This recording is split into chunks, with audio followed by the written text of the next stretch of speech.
अस्सलामु अलैकुम वरहमतुल्लाहि वबरकातुहू। इन्नल हम्दुलिल्लाह नहमदुहु व नस्तईनुहु व नस्तगफिरुहु व नऊज़ु बिल्लाहि मिन शुरूरि अनफुसिना व मिन सय्यिआति अमालिना। मन यहदिहिल्लाहु फला मुदिल्ल लहु व मन युद्लिल फला हादिय लहु।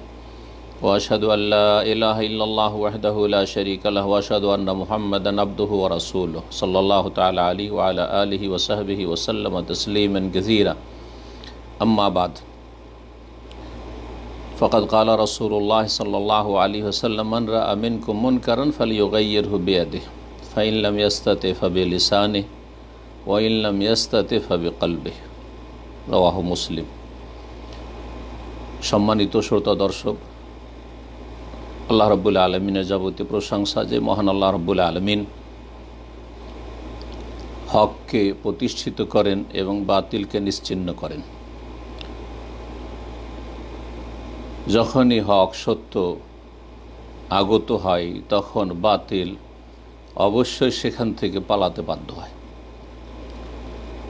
অসংখ্য সালাত এবং সালাম নাজিল হোক আমাদের প্রিয় নবী শেষ নবী মুহাম্মদুর রাসূলুল্লাহ সাল্লাল্লাহু আলাইহি সাল্লামের উপর, যার মাধ্যমে আল্লাহ রাব্বুল আলামিন হককে, আর হক হচ্ছে তৌহিদ, হক হচ্ছে সুন্নাহ রাসূলুল্লাহ সাল্লাল্লাহু আলাইহি সাল্লামের আদর্শ, হক হচ্ছে শিরক মুক্ত হওয়া, হক হচ্ছে বিদাত মুক্ত হওয়া, হক হচ্ছে আল্লাহ রাব্বুল আলামিনের ফরায়েজ ওয়াজিবাত মেনে চলা, বাস্তবায়ন করা এবং নিষিদ্ধ কথা কাজ থেকে বিরত থাকা, ঈমানের সাথে সাথে সৎকর্মশীল হওয়া এবং যাবতীয় পাপাচার থেকে বিরত থাকা। আল্লাহ রাব্বুল আলামিন যেন হককে শক্তিশালী করেন এবং বাতিলকে যেন আল্লাহ রাব্বুল আলামিন মুছে দেন, বাতিলপন্থীদেরকে আল্লাহ যেন নির্মূল করেন। আমাদের ধারাবাহিক আলোচনা প্রশ্নোত্তর পর্ব, সুতরাং বেশি অন্য কোনো কথায় না গিয়ে রাসূলুল্লাহ সাল্লাল্লাহু আলাইহি সাল্লামের একটি হাদিস দিয়ে শুরু করছি। বিভিন্ন প্রশ্নের উত্তরের সাথে এই হাদিসের সম্পর্ক রয়েছে। আজ তারিখটা বলে দিই, 4/4/1442 হিজরি, অর্থাৎ 4 রবিউল সানি বা রবিউল আখির 1442 হিজরি মোতাবেক 19 নভেম্বর 2020। এই জুমার রাতে বৃহস্পতিবার শেষ করে সৌদি আরবে আমরা এই কয়েকটি বরং প্রশ্ন তো অনেক রয়েছে, যতটা সম্ভব হবে ইনশাআল্লাহ তাআলা উত্তর দেওয়ার চেষ্টা করব। আল্লাহ রাব্বুল আলামিন যেন তৌফিক দান করেন। রাসূলুল্লাহ সাল্লাল্লাহু আলাইহি সাল্লাম বলেছেন, সহিহ মুসলিমের হাদিস, মান রাআ মিনকুম মুনকারান ফালিয়ুগাইয়িরহু বিয়াদিহি। কেউ যদি তোমাদের মধ্যে কোনো অন্যায় কাজ দেখে, সে কথা হোক অথবা কাজ হোক, অন্যায় কোনো কিছু যদি দেখে, সেই অন্যায়টি আল্লাহ রাব্বুল আলামিনের কাছে অন্যায়, রাসূলুল্লাহ সাল্লাল্লাহু আলাইহি সাল্লামের কাছে অন্যায়, কোরআন সুন্নাহর আলোকে অন্যায়, সেটা অন্যায় ফরজ ওয়াজিব পরিত্যাগ করার অন্যায় হোক, আর সেটা হারাম নাজায়েজ কাজে লিপ্ত হওয়ার অন্যায় হোক, সেটা আকীদার বিষয়ে হোক, আখলাকের ক্ষেত্রে হোক, ইবাদত বন্দেগীর ক্ষেত্রে হোক, চলাফেরার ক্ষেত্রে হোক, যে কোনো বিষয়ে হোক, কেউ যদি তোমাদের মধ্যেকার অন্যায় কথা কাজ দেখে, ফালিয়ুগাইয়িরহু বিয়াদিহি, সেটা যেন তার নিজ হাত দ্বারা অর্থাৎ বল প্রয়োগ করে সেটাতে বাধা প্রদান করে বা সেটার পরিবর্তন ঘটাবার চেষ্টা করে। এই কাজটি মূলত শাসকদের, যাদেরকে আল্লাহ রাব্বুল আলামিন বল প্রয়োগের ক্ষমতা দিয়েছেন, এবং প্রতিটি পরিবারের অভিভাবকের, যাকে আল্লাহ রাব্বুল আলামিন বাড়ির নেতৃত্ব দান করেছেন, যেখানে যে নেতৃত্বে রয়েছে যে কোনো স্তরে তাদের দায়িত্ব সেটি। তারপরে অন্যদের ক্ষেত্রে, জনগণের ক্ষেত্রে, সর্বস্তরের মানুষের ক্ষেত্রে রাসূলুল্লাহ বলছে, ফাইন লাম ইয়াস্তাতি, যদি বল প্রয়োগ করার ক্ষমতা না থাকে, ফাবিলিসানিহি, তাহলে কথার দ্বারা অন্যায়ের প্রতিবাদ করবে, অন্যায়কে দূর করার চেষ্টা করবে। এই কথার দ্বারা অন্যায়কে দূর করা, এর দুটো অবস্থা রয়েছে। কখনো কখনো সেটি ফারজে আইন, যখন আপনার ছাড়া সেখানে প্রতিবাদ করার বা অন্যায় নির্মূল করার আর কেউ নেই, তখন ফারজে আইন আপনার উপর ফরজ, বা প্রত্যেকের উপর ফরজ আপন আপন জায়গায়। আরেকটি হচ্ছে ফারজে কিফায়া, যখন দেখছেন যে এই কাজটি, এই অন্যায়ের প্রতিবাদ করার বা অন্যায়কে নির্মূল করার, অন্যায়কে দূর করার, জুলমের অবসান ঘটাবার জন্য অনেকে আছে, তখন ফারজে কিফায়া। কিছু লোক এই অন্যায়কে নির্মূল করার জন্য কথার দ্বারা তার প্রতিবাদ করলে, কথার দ্বারা সেটাকে দূর করার চেষ্টা করলেই সেই ফারজে কিফায়া সবার পক্ষ থেকে আদায় হয়ে যাবে। ফাইনলাম ইয়াস্তাতে, কথা বলাও যদি সম্ভব না হয় কোথাও, এমন যদি প্রতিকূল পরিস্থিতি দেখেন, ফাবে কলবেহি, অন্তর থেকে ঘৃণা করে প্রতিবাদ জানাবে এবং তার সাথে সম্পর্ক ছিন্নতা প্রকাশ করবে। কারণ আল্লাহ অন্তর্যামী, আল্লাহ অন্তর দেখছেন যে অন্তর কি তাদের সাথে বা তার সাথে, অন্যায়ের সাথে, অন্যায়কারীদের সাথে আপনার মিলে আছে নাকি। যদি আল্লাহ দেখতে পান আপনার অন্তরকে, যে আপনি মনোসমর্থন দিচ্ছেন, অন্যায়ের ওপর আপনি সন্তুষ্ট আছেন, বা অন্যায়কে অন্যায় মনে করছেন না, আপনি অন্যায়ের আপনি ভালো ব্যাখ্যা দিয়ে সেটার বৈধতা দান করছেন, সেটা যে কোনো রকমের অন্যায় হয়নি এটা প্রকাশ করার চেষ্টা করছেন, অথবা মনে মনে বিশ্বাস করছেন, তাহলে অন্তর থেকে আপনি প্রতিবাদ করলেন না, অন্তর থেকে অন্যায়কে নির্মূল করার চেষ্টা করলেন না, সম্পর্ক ছেদের চেষ্টা করলেন না। সুতরাং সর্বনিম্ন ঈমানটাও আপনার নেই। ওয়াযালিকা আযাফুল ঈমান। আল্লাহ রাব্বুল আলামিন যেন সর্বস্তরের মানুষকে রাসূলুল্লাহ সাল্লাল্লাহু আলাইহি সাল্লামের এই হাদিস, যে যেখানে আছেন, যারা ক্ষমতায় আছেন, যাদের কাছে বল প্রয়োগের ক্ষমতা আছে, তাদেরকে সেই ক্ষমতা ভালো কাজে লাগাবার তৌফিক দান করেন। যাদের কথা বলার ক্ষমতা আছে, তাদের কথার মাধ্যমে, লিখনের মাধ্যমে অন্যায়ের প্রতিবাদের তৌফিক দান করেন। আর যাদের সেই ক্ষমতাও নেই, কমপক্ষে অন্তর থেকে ঘৃণা করে এবং পাপ আর পাপীদের সাথে, জালেম আর জুলমের সাথে সম্পর্ক ছিন্ন করে, অন্তরের সম্পর্ক ছিন্ন করে আল্লাহ রাব্বুল আলামিন যেন ঈমান রক্ষা করার তৌফিক দান করেন। প্রশ্ন অনেকগুলি রয়েছে, 40-50টি প্রশ্ন রয়েছে। যথাসম্ভব ইনশাআল্লাহ তাআলা আমরা সংক্ষেপে উত্তরগুলি দেওয়ার চেষ্টা করব। আল্লাহ যেন সঠিক কথা বলার তৌফিক দান করেন এবং ভুল ভ্রান্তি থেকে হেফাজত করেন। রব্বি ইশরাহ লি সাদরি ওয়া ইয়াসসির লি আমরি ওয়াহলুল উকদাতাম মিন লিসানি ইয়াফকাহু কওলি। প্রথম প্রশ্ন এক ভাই করেছেন, আমাদের মসজিদে জুমার খুতবা আরবিতে দেওয়া হয়, আমরা কেউই তা বুঝতে পারি না। আশেপাশে এমন কোনো মসজিদ নেই যেখানে বাংলায় খুতবা হয়, আর আমরা সহি আকীদার মানুষ সংখ্যায় কম। এক্ষেত্রে আমাদের নামাজ হবে কি? আপনাদের জুমার সালাত হয়ে যাবে, কোনো অসুবিধা নেই। সে খুতবা আরবিতে হোক আর খুতবা আপনার মাতৃভাষায় হোক অথবা অন্য কোনো ভাষায় হোক, যে ভাষা বুঝছেন না আপনি, তারপরেও সেখানে সে ভাষা বুঝার লোক যদি থাকে, বরং হওয়া উচিত যে সংখ্যাগরিষ্ঠ যারা, তাদের ভাষায় খুতবা হওয়া উচিত। কারণ খুতবা মানে সম্বোধন করা, এই বিষয়ে বহুবার বলেছি। কিন্তু এ বিষয়টি এক শ্রেণীর গোঁড়া মোকাল্লেদ আলেম সমাজ বুঝছে না, যার ফলে তারা এই ওয়াসার খুতবাকে তারা চালু রেখেছে, যেই খুতবার কোনো ফায়দা নেই। আল্লাহ রাব্বুল আলামিন তাদেরকে যেন হেদায়েত নসিব করেন এবং তাদেরকে গোঁড়ামি থেকে মুক্ত হয়ে সঠিক আইম্মায়ে কেরামদের আদর্শের অনুসারী হওয়ার তৌফিক দান করেন এবং আপনাদের জন্য আল্লাহ ভালো ব্যবস্থা করেন। এক কথায় সংক্ষেপে বলছি যে খুতবা যে কোনো ভাষায় হোক না কেন আপনার জুমার সালাত হয়ে যাবে ইনশাআল্লাহ। তবে যদি এমন কোনো মসজিদে যেতে পারেন একটু দূরে হলেও, যেখানে গিয়ে আপনি নিজের ভাষায় খুতবাটা শুনে দিনের উপদেশ পেলেন, জিকির খুতবাকে বলা হয়েছে, উপদেশ পেলেন, আর সেখান থেকে আপনি কিছু দিনের দিক নির্দেশনা, হিদায়াতও পেলেন, আপনার ঈমানকে মজবুত করতে পারলেন, আমলকে ভালো করার জন্য আপনি সুযোগ পেলেন, আর ইলম অর্জনের সুযোগ পেলেন, তো এটা সবচাইতে ভালো। আল্লাহ যেন তৌফিক দান করে।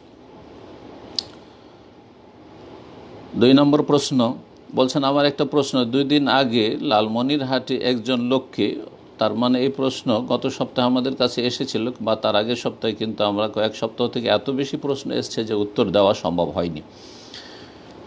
বলছেন যে লালমনিরহাটে একজন লোককে কোরআন অবমাননার দায়ে বিক্ষুব্ধ জনতা তাকে পিটিয়ে হত্যা করে আগুনে পুড়িয়ে দিই। আউযু বিল্লাহি মিনাশ শাইতানির রাজিম। আল্লাহুম্মা কফিনা শাররা কুল্লি জি শার। পরে জানা যায় উনি মানসিক সমস্যাগ্রস্ত ছিলেন। অনেকে ব্যাপারটি ভালো দৃষ্টিতে দেখছেন, আবার অনেকে খারাপ দৃষ্টিতে দেখছেন। ইসলাম এ ব্যাপারে কি বলে? ইসলাম এ ব্যাপারে এই বলে যা সহিহ মুসলিমের হাদিসে একটু আগে বললাম, কোনো অন্যায় কাজ কেউ যদি দেখে তাহলে বল প্রয়োগ করবে, আর সেটা সরকারের কাজ।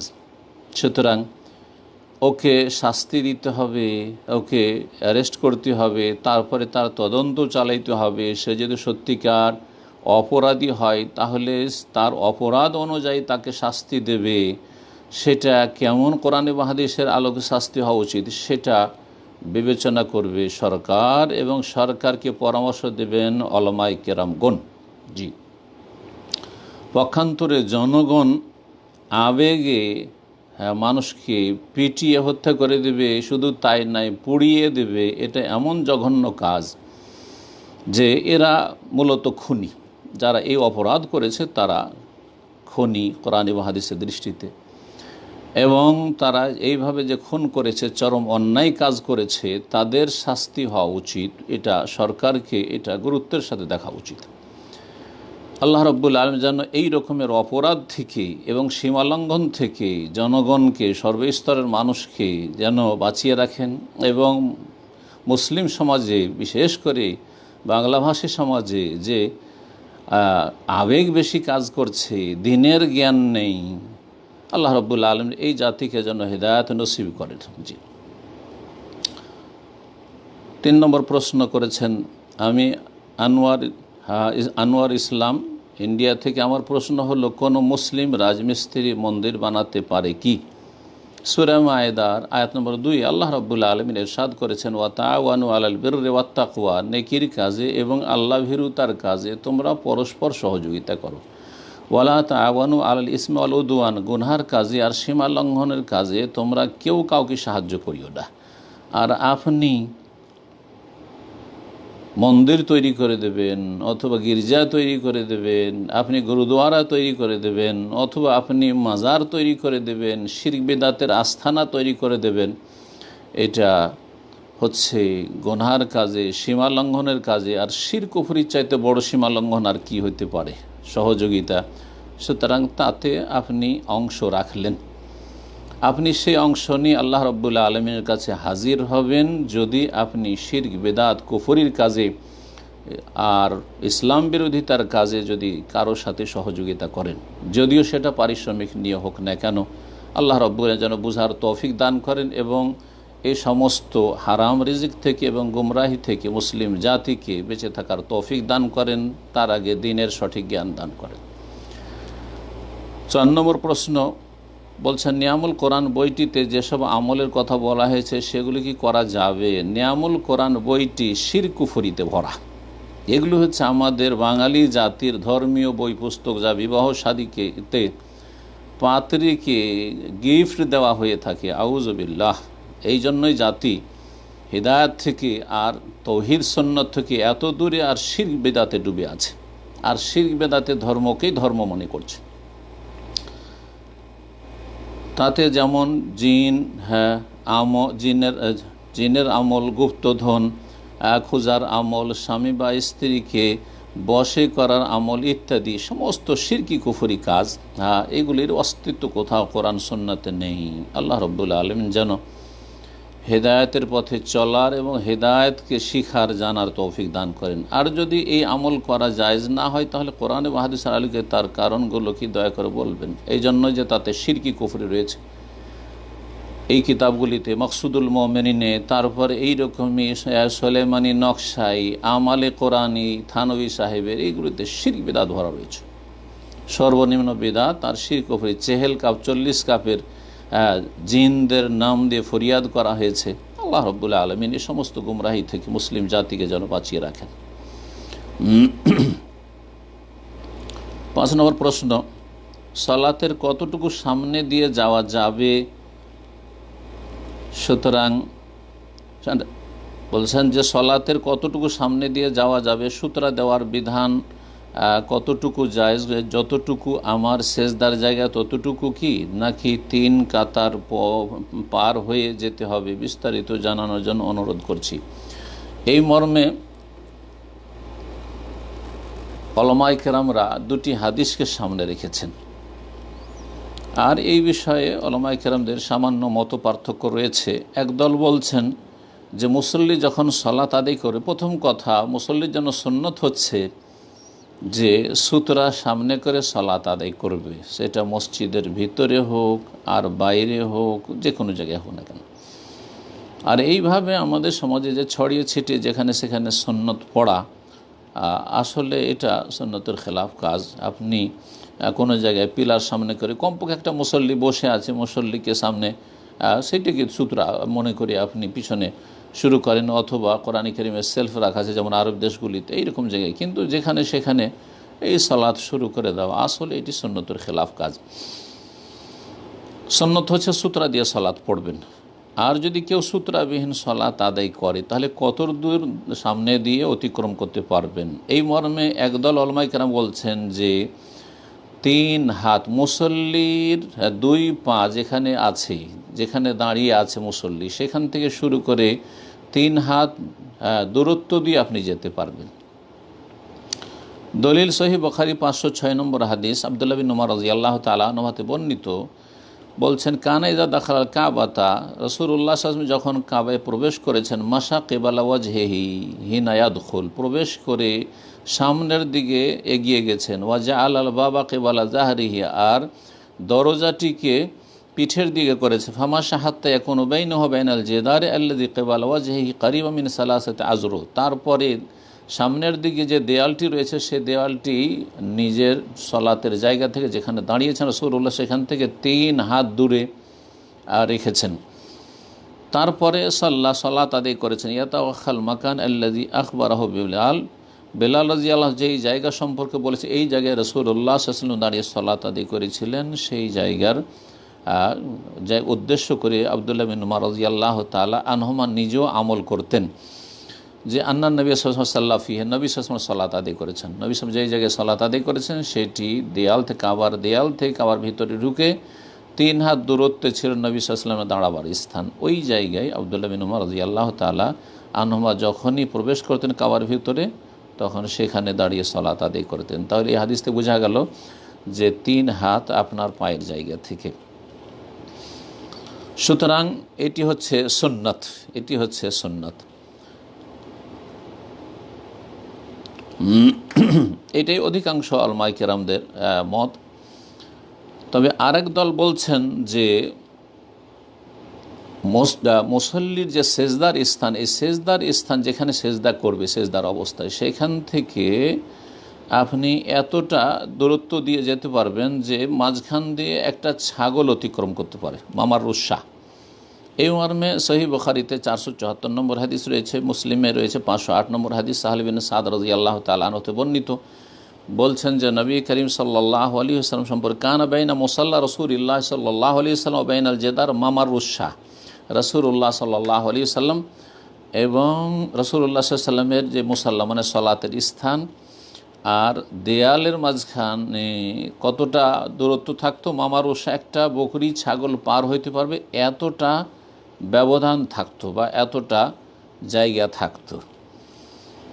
তো এটা হচ্ছে আরেক দল উলামায়ে কেরামদের মত। আল্লামা আলবানী রাহিমাহুল্লাহ তার সিফাতুস সালাতুন নবী যে রয়েছে, নবী সাল্লাল্লাহু আলাইহি ওয়াসাল্লামের সালাত সম্পর্কে প্রসিদ্ধ কিতাব, তাতে বলেছেন যে রাসূলুল্লাহ সাল্লাল্লাহু আলাইহি ওয়াসাল্লাম সূত্রার কাছাকাছি হয়ে দাঁড়াতেন এবং কাছাকাছি দাঁড়াতে নির্দেশও দিয়েছেন, ওয়ালিয়াদনু মিন।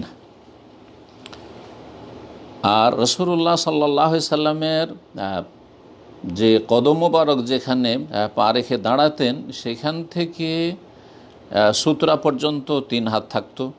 আর রাসূলুল্লাহ সেজদার জায়গা থেকে আর দেয়াল বা সূত্রা পর্যন্ত মামারুষা একটা বকরি ছাগল অতিক্রম করার জায়গা থাকতো। তাহলে এইভাবে 2 হাদিসের সমন্বয় করা যেতে পারে। আশা করি দেখবেন যে যেই জায়গায় মুসল্লি সিজদা করে, একজন মুসল্লি সালাত আদায় করছে, সেখান থেকে একটা ছাগল অতিক্রম করতে পারবে, তার মানে আধা হাতের একটু বেশি, 1.5 হাত দূরত্ব দিয়ে আপনি অতিক্রম করতে পারেন। কারণ তার সেজদার স্থান ছাড়া তার বেশি তার অধিকার নেই অতিরিক্ত একটা সূত্র রাখার জন্য আধা হাত 15 হাত, যে বকরি ছাগল একটা পার হইতে পারে এতটুকু জায়গা। আর যেখানে দাঁড়িয়েছেন সেখান থেকে শুরু করে ধরলে আপনার প্রায় 3 হাত আনুমানিক বাদ দিয়ে আপনি অতিক্রম করতে পারবেন। আল্লাহ তাআলা আলাম।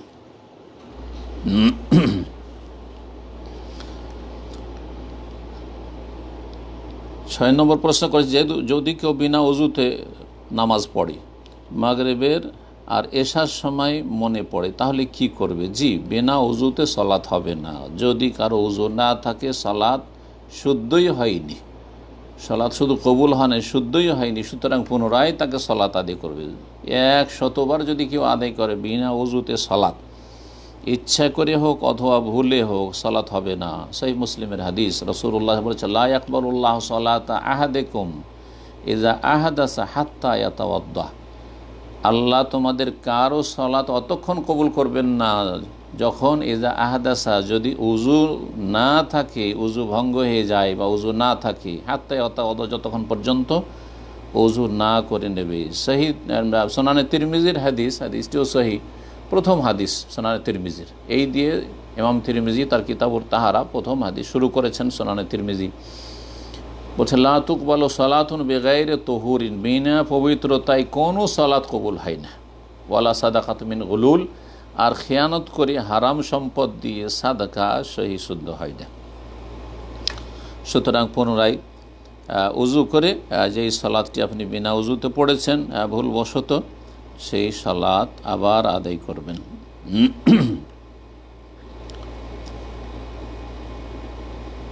আরেক ভাই প্রশ্ন করেছে, 7 নম্বর প্রশ্ন, যে আমার এক ফুফু চন্দ্রপাড়া মুরিদ, আল্লাহ রাব্বুল আলামিন পীর আর মুরিদের অনিষ্ট থেকে আল্লাহ হেফাজত করেন মুসলিম জাতির, এমনকি তার পরিবারের সবাই, আমি কি তাদের বাড়ি কিছু খেতেও নামাজ পড়তে পারবো?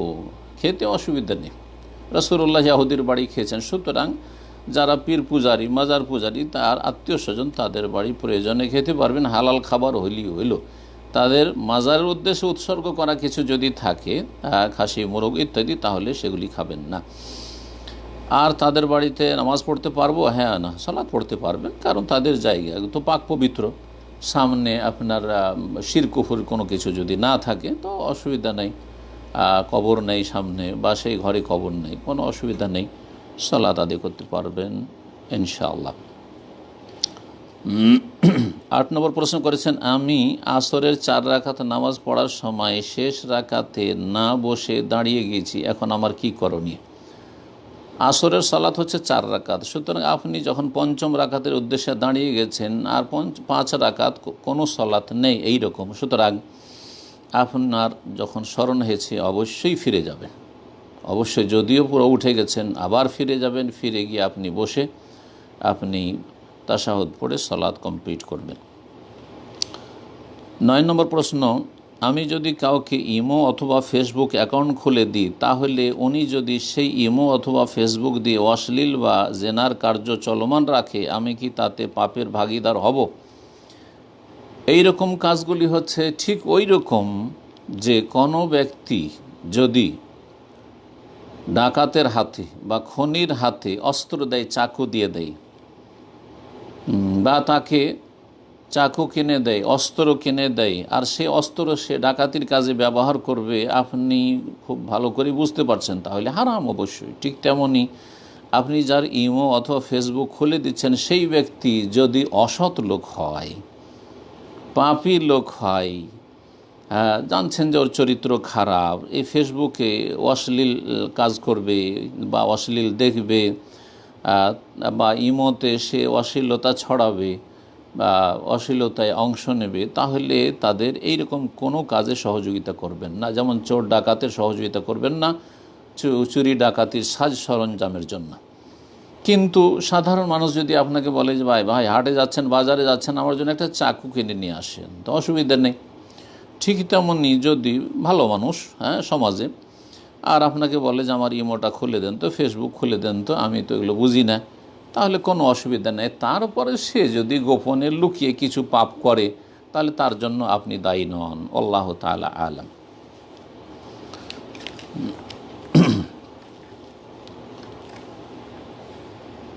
9 নম্বর প্রশ্ন বলছেন, আমার প্রশ্ন হচ্ছে যে কোরআন ও হাদিসের আলোকে মাসলা মাসাইল দেয়ার বইয়ের নাম কি, আর কোথায় পাওয়া যাবে, কোরআনের তাফসির কোন লেখকটা একটা ভালো। জি, অনেক লম্বা প্রশ্ন করেছেন। জি, প্রথম প্রশ্ন যে কোরআন এবং হাদিসের আলোকে মাসলা মাসাইল বা দুয়ার বই, দুয়ার লিখেছেন, দুয়ার বইয়ের নাম কি। অনেক বই রয়েছে। আপনি ইসলামিক লাইব্রেরি যেগুলো রয়েছে, কোরআন সুন্নাহ ভিত্তিক লাইব্রেরি যদি বাংলাদেশে থাকেন তাহলে তৌহিদ পাবলিকেশন অথবা রাজশাহীতে ওয়াহিদিয়া লাইব্রেরি, এরকম অনেকগুলো লাইব্রেরি রয়েছে। আমার এগুলো বলার উদ্দেশ্য নয় যে এগুলোর সাথে বিশেষ আমার কোনো সম্পর্ক আছে, কখনো এটা মনে করবেন না। এই হঠাৎ করে দুটো মনে পড়লো। এছাড়াও অনেক লাইব্রেরি আছে যেগুলিতে শুধু সহি আকিদার কিতাব রাখে, সহি আমলের কিতাব রাখে, তারা শিরক বিদআত মুক্ত, এবং তাদের কিতাবগুলি একটু পড়লে বুঝতে পারবেন যে প্রত্যেকটা রেফারেন্স দেওয়া আছে, হাদিসের আয়াত নম্বর, হাদিস নম্বর বা হাদিসের পাতা নম্বর, কোন হাদিস আছে, হাদিসটা সহি না জয়ীফ, এগুলি হচ্ছে লক্ষণ। আর যাদের কিতাবে শুধু হাদিস শরীফে আছে, বর্ণিত হয়েছে, বুজরুগানের দিনরা এগুলি আমল করেছেন, পরীক্ষিত, তাদের কিতাব কখনো পড়বেন না, তারা ধোঁকাবাজ।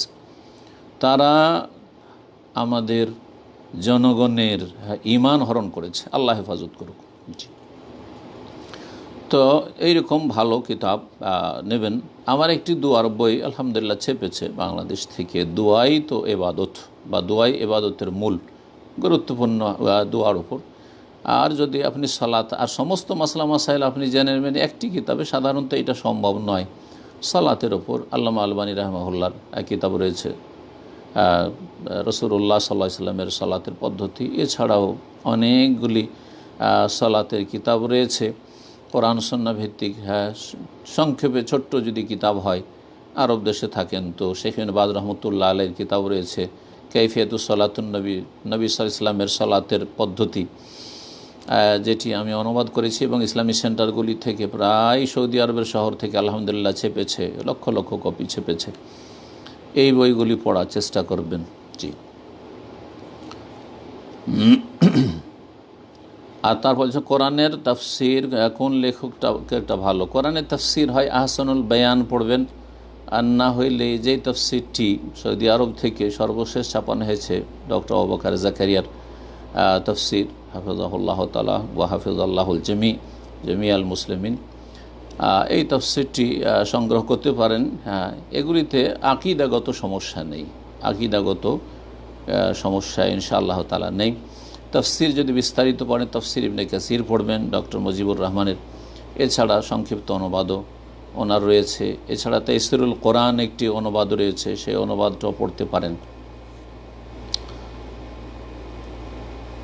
11 নম্বর প্রশ্ন, হানাফি আলেমরা রফুল ইয়াদাইন না করার যে দলিল পেশ করে সেই হাদিসগুলি কি সহি? রফুল ইয়াদাইন না করার হাদিস ইবনে মাসউদ রাদিয়াল্লাহু তাআলা আনহু থেকে যেটি আবু দাউদ রয়েছে, আবু দাউদ রাহমাতুল্লাহ আলাইহি বর্ণনা করার পরে বলছেন ওয়ালাম ইয়াসিহা, হাদিসটি সহি নয়। তাহলে যিনি সংকলন করেছেন তিনি সতর্ক সাবধান করে দিয়েছেন যে রফুল ইয়াদাইনের হাদিস, যে রফুল ইয়াদাইন করতে হবে না বা একবার শুধু, এই হাদিসটি সহি নয়। তারপরেও যদি কেউ আমল করে তাহলে তাদের মজহাবি গোঁড়ামি।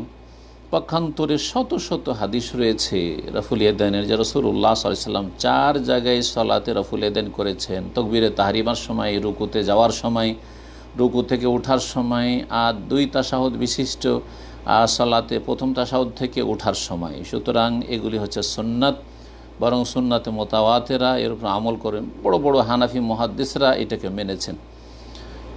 আল্লামা শাহ ওলিউল্লাহ মুহাদ্দিস দেহলভী রহমতুল্লাহ আলাইহি, ভারত উপমহাদেশের বড় মুহাদ্দিস, তিনি বলেছেন যে এটি হচ্ছে সুন্নাত। যারা রফেদান করে তারা বেশি প্রিয় আমার কাছে, জি তিনি বলেছেন। সুতরাং আল্লাহর ওয়াস্তে গোঁড়ামিটা বাদ দেন। আল্লামা সিন্দি রহমতুল্লাহ আলাইহি মদিনার আলেম এবং হানাফি আলেম, নাসাই এবং ইবনে মাজার হাশিয়া তিনি ভাষ্য বা টিকা লিখেছেন। তিনি বলেছেন যে রফায়দানের হাদিসগুলি বেশি শক্তিশালী, তবে কুল্লুন সুন্নাত, দুটোই সুন্নাত। তো যদি কমপক্ষে এইটুকু মানেন যে রফায়দান করাও সুন্নাত আর রফায়দান মাঝে মাঝে ছাড়াও সুন্নাত, যেমন সিন্দি বলেছেন, কমপক্ষে এতটুকুতে আসেন। আর যদি 50টি হাদিস থাকে, উদাহরণস্বরূপ বলছি, তারও বেশি রয়েছে, রফায়দানি তো 50 বার রফায়দানি করেন আর একবার মাঝে মধ্যে ছেড়ে দেন, সুন্নত কোনো অসুবিধা নেই। সুন্নত মানে মাঝে মধ্যে ছাড়া যেতে পারে, কোনো অসুবিধা নেই। এক কথায় রফায়দাইন করা, 2 হাত উত্তোলন করা, এটি সুন্নাত, ফরজ ওয়াজিব নয়। তেমনি এটি মনসুখ রহিত নয়। ফরজ ওয়াজিবও মনে করবেন না, বাড়াবাড়ি হবে। আর যারা মনসুখ রহিত বলেছেন তারা গায়ের জোর দেখিয়েছেন এবং তারা মজহাবি গোঁড়ামির অন্ধত্বে ডুবে আছেন। আল্লাহ যেন অন্ধত্ব তাদের দূর করে দেন। 12 নম্বর প্রশ্ন। আমার প্রশ্ন, আমাদের দেশে যেই সময় আসরের সালাত আদায় করা হয় তা আউয়াল ওয়াক্তের অনেক পরে। এক্ষেত্রে কেউ কি আউয়াল ওয়াক্তে আসরের সালাত পড়ে পরে আবার জামাতে পড়লে তার কি গুনাহ হবে? বরং এই মর্মে এইভাবেই হাদিস রয়েছে যে যদি কেউ কোনো ইমাম বা কোনো জায়গায় আসরের সালাত দেরি করে পড়ে, ফজরের সালাত দেরি করে, সাল্লে সালাত আলি ওয়াক্তিহা এরকম হয়, তো প্রথম ওয়াক্তে পড়ে নাও।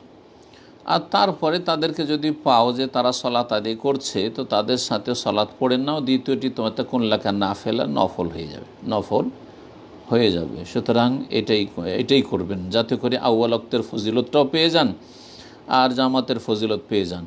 কিন্তু এটা কখনো করবেন না যে আপনি তাদের বিলম্বর কারণে ঘরেই সালাত আদায় করছেন যুগ যুগ ধরে, বছর ধরে, আর আপনি জামাতে যাচ্ছেন না। এতে আপনি অভিযুক্ত হয়ে যাবেন যে আপনি বেনামাজি। হ্যাঁ, আপনার সম্পর্কে সমাজের লোকেরা সন্দিহান হবে যে আপনি নামাজ পড়েন কিনা, সালাত আদায় করেন কিনা, আর মানুষ বদনাম করার সুযোগ পেয়ে যাবে। সুতরাং এইরকম সুযোগ দেবেন না বিদআতপন্থীদেরকে বা যারা সুন্নতের খেলাফ কাজ করে তাদেরকে।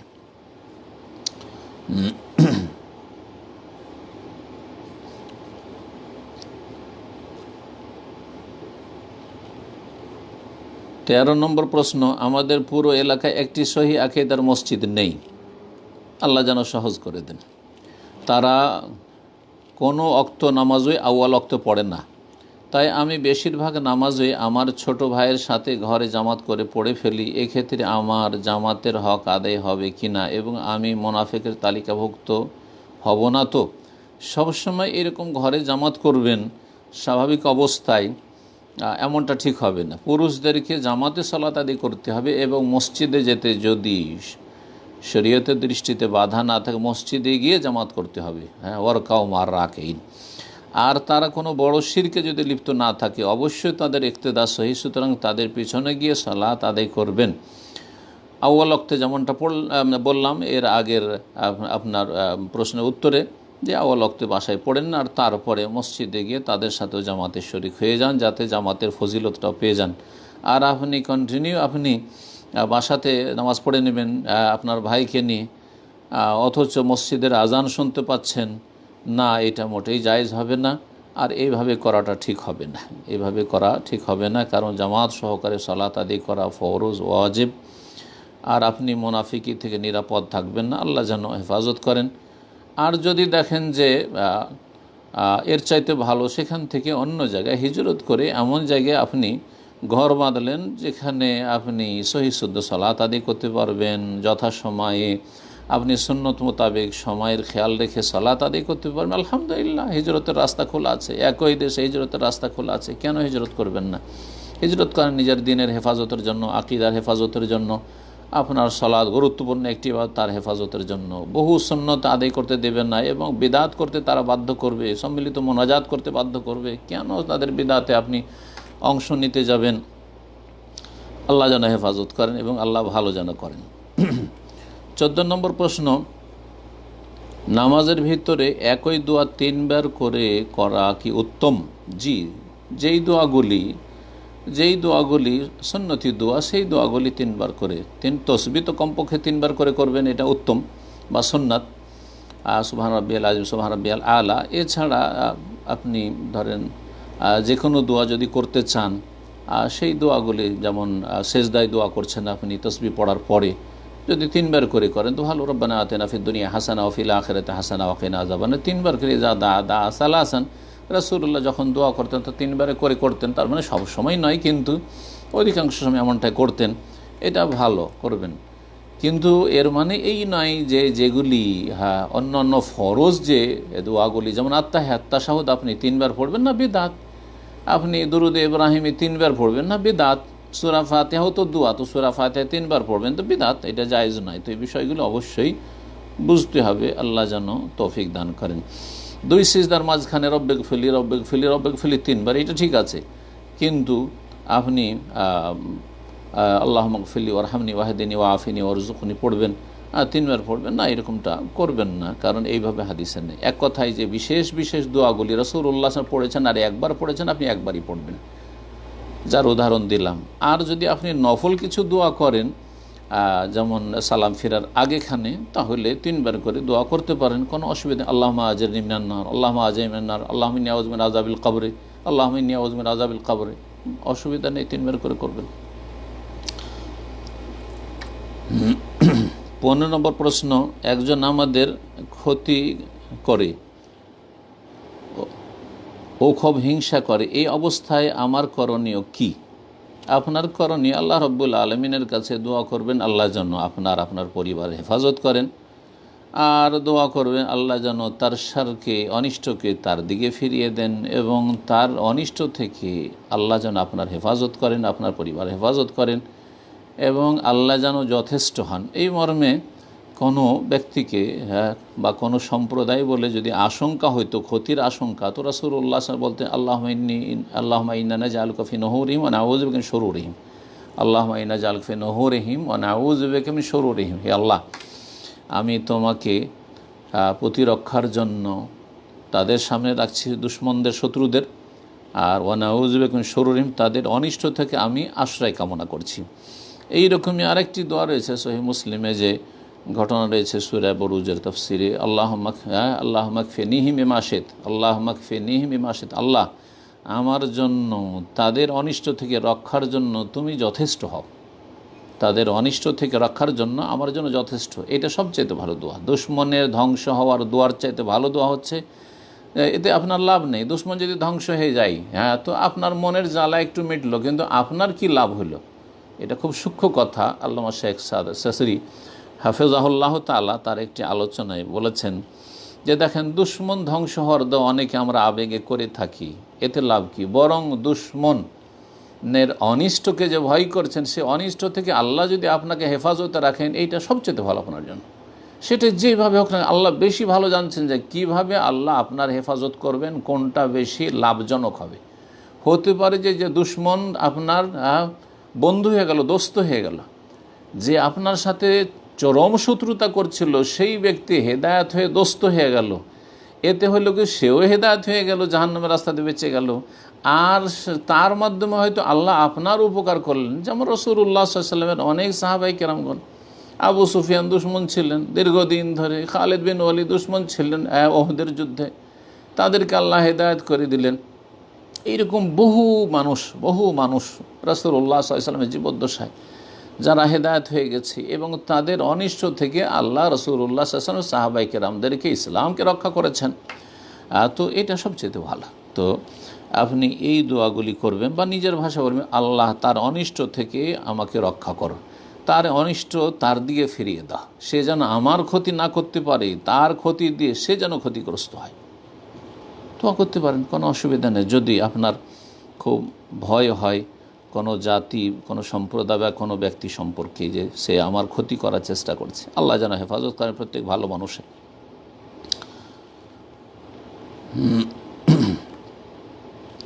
16 নম্বর প্রশ্ন, আমার প্রশ্ন হলো, নামাজের শেষে মোনাজাতে নেক আমলের হাদিয়া রাসূল সাল্লাল্লাহু আলাইহি সাল্লামের রওজায় পাঠিয়ে দেওয়ার দোয়া করা কি কি কারণে ঠিক নয়? প্রথম কথা বলছেন যে মোনাজাতে নেক আমলের হাদিয়া রাসূলুল্লাহ রওজায় পাঠাবেন। রওজা মানে কি বুঝেন? রওজা যে নবী সাল্লাল্লাহু আলাইহি সাল্লামের কবরকে বলা, এটি বিদআতি পরিভাষা। কবরকে 3 ভাগে ভাগ করা, নবী সাল্লাল্লাহু আলাইহি সাল্লামের কবরকে রওজা বলা, আর পীরদের কবর, যেই কবরগুলির পূজা হচ্ছে ভারত বাংলাদেশে বা যে সব কবর মাজার পূজার দেশ, সেসব দেশে, সেগুলিকে মাজার বলা। আর আপনার বাপ মায়ের কবরকে কবর বলা, আপনার দাদা দাদির, নানা নানি, যেই কবরগুলি কাঁচা কবর আলেম ওলামাদের, সেগুলিকে কবর বলা। এই 3 ভাগে বিভক্ত করা, এটি একটি বিদআত, এটি একটি বিদআত। জি, এই বিদআতগুলি সুফিদের থেকে এসছে, গোমরাদের থেকে এসছে। সুতরাং সতর্ক, সাবধান এই ভাষাগুলি থেকে। হাদিসে রওজা বলা হয়েছে জান্নাতের বাগান। রাসূলুল্লাহ সাল্লাল্লাহু আলাইহি সাল্লামের কক্ষ, মা আয়েশার কক্ষ, যেখানে পরে কবর হইল। কিন্তু রাসূলুল্লাহ সাল্লাল্লাহু আলাইহি সাল্লাম তো তার জীবদ্দশায় এই হাদিসে বলেছেন, এবং কবরের কথা কি করে বলবেন, তখন পর্যন্ত তার কবর হয়নি। হ্যাঁ, সুতরাং কবরের হাদিস ঠিক নয়। সেখানে রয়েছে মা বাইনা বাইতি ওয়া মেম্বারি, আমার ঘর আর আমার মেম্বার, যে মেম্বারে দাঁড়িয়ে রাসূলুল্লাহ খুতবা দিতেন, এ আমার ঘর, আমার কক্ষ, মা আয়েশা রাদিয়াল্লাহু তাআলা আনহার কক্ষ, যেই ঘরে রাসূলুল্লাহ অবস্থান করতেন মা আয়েশার পালার দিনে, পালার রাতে। আর আমার মেম্বারের মাঝখানের যে মসজিদে নববীর জায়গা, এটি হচ্ছে রওদাতুম মিন রিয়াজিল জান্নাহ, জান্নাতের বাগান সমূহের একটি বাগান। তাহলে রওদা বলবেন মসজিদে নববীর সে বিশেষ স্থানটি, হ্যাঁ কে। আর কবরকে রওজা বলা, এসব বিদাতি বক্তাদের থেকে হ্যাঁ মূর্খ সমাজ শিখেছে। আল্লাহ মূর্খতা যেন দূর করে দেন, আর বিদাতি বক্তাদের অনিষ্ট থেকে আল্লাহ যেন জাতির হেফাজত করেন।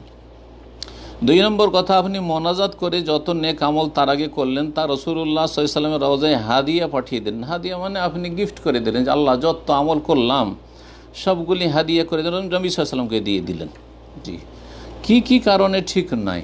জি, প্রথম সবচেয়ে বড় কারণ হচ্ছে যে রাসূলুল্লাহ সাল্লাল্লাহু আলাইহি ওয়াসাল্লামকে আপনার চাইতে আমার চাইতে অনেক অনেক গুণ বেশি, যেটা বলা যাবে না যে কত গুণ বেশি। রাসূলুল্লাহ সাহাবায়ে কেরামগণ, আবু বকর, ওমর, ওসমান, আলী, হাসান, হোসেন, জি হ্যাঁ, উম্মাহাতুল মুমিনিন এবং সাহাবায়ে কেরাম, সাহাবিয়াত 1,24,000-এর বেশি, তারা অনেক বেশি ভালোবাসতেন এবং তাদের ভালোবাসার প্রমাণ দিতে রাসূলুল্লাহ সাল্লাল্লাহু আলাইহি ওয়াসাল্লামের অনুসরণের মাধ্যমে পদে পদে। তারা কেউ এই রকম তরিকায় আমল করেননি, যে আমল করে দোয়া করার সময় বললাম যে আল্লাহ, হ্যাঁ বললেন কোনো সাহাবী যে আল্লাহ যত আমল করলাম সবগুলি তোমার নবীর কবরে হাদিয়া করে দিলাম।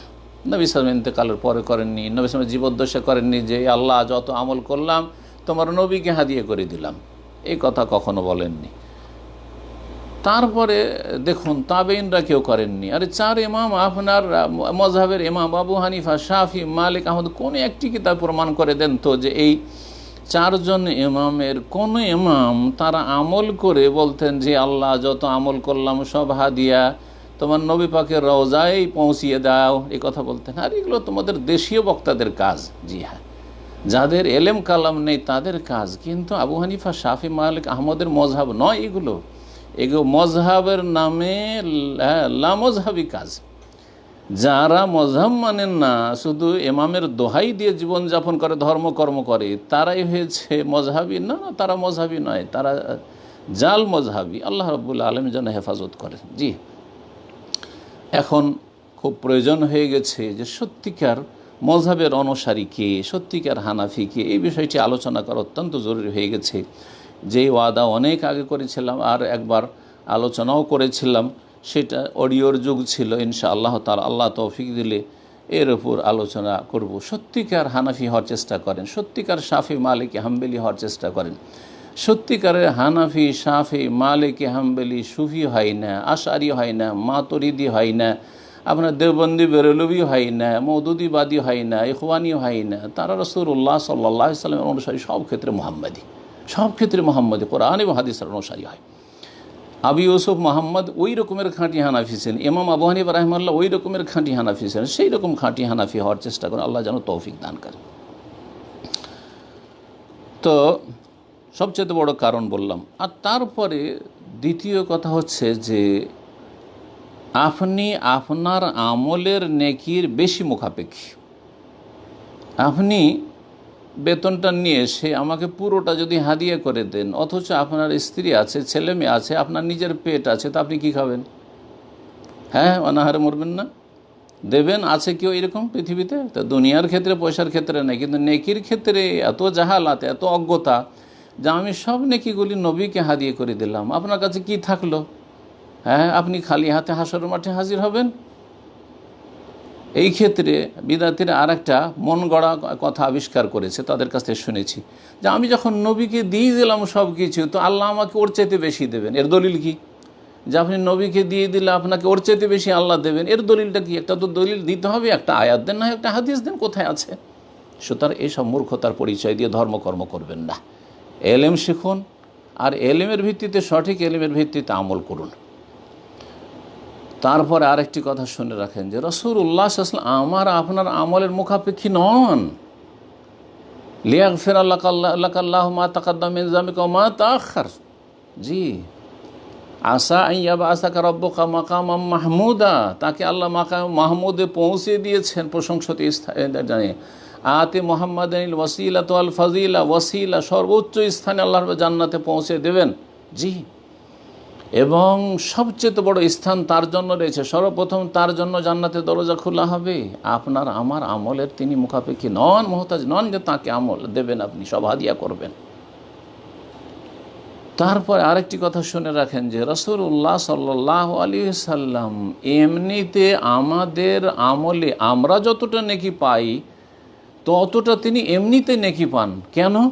প্রত্যেক মুসলিমের, কারণ আমাদের হেদায়েতের মাধ্যম রাসূলুল্লাহ সাল্লাল্লাহু আলাইহি সাল্লাম। আল্লাহ হেদায়েত করেছেন এবং রাসূলুল্লাহ সাল্লাল্লাহু আলাইহি সাল্লামের মাধ্যমে আমরা সকলে আমাদের পূর্বপুরুষ হেদায়েত পেয়েছি। সুতরাং মান দাল্লা আলা খাইরিন ফালাহু মিসলু আজরি ফাইলিহি, যে ব্যক্তি কোনো ভালো রাস্তা বাতলে দেবে তার জন্য যে আমল করলো তার সমান নেকি রয়েছে।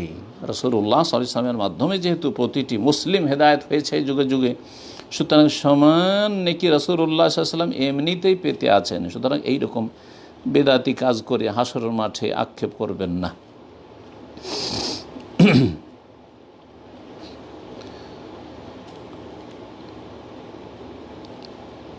17 নম্বর প্রশ্ন। আসসালামু আলাইকুম শেখ, প্রশ্ন হলো একজন সাধারণ মুসলিমের জন্য কোন কোন বিষয় জানা আবশ্যক ও গুরুত্বপূর্ণ, যা না জানলে জীবনটা বৃথা? জি, অনেক বড় প্রশ্ন করেছেন। সংক্ষেপে বললে, সংক্ষেপ করাটাও বড় জটিল। একজন মুসলিমের জন্য বিশুদ্ধ আকীদা জানতে হবে। কি বিশ্বাস করবেন আপনি আল্লাহ সম্পর্কে, আল্লাহর দিন সম্পর্কে, আল্লাহ রাসূল সাল্লাল্লাহু আলাইহি ওয়াসাল্লাম সম্পর্কে, আরকানে ঈমান, ঈমানের যে 6টি রকম রয়েছে এই বিষয়গুলি জানবেন আপনি। ইসলামের যে 5টি রকম রয়েছে সেই বিষয়গুলি সম্পর্কে জানবেন। এবং মুসলিম জীবনে প্রথম সলাত আদায় করতে হবে। সুতরাং সলাত আদায়ের পদ্ধতিটা সঠিকভাবে জানতে হবে, বিশুদ্ধ ইবাদতবন্দি করতে হবে সহি আকীদার সাথে সাথে। সহি আকীদার পরিপন্থী শিরকি, কুফরি, বেদাতি আকীদা সম্পর্কে সতর্ক সাবধান হওয়ার জন্য জানতে হবে।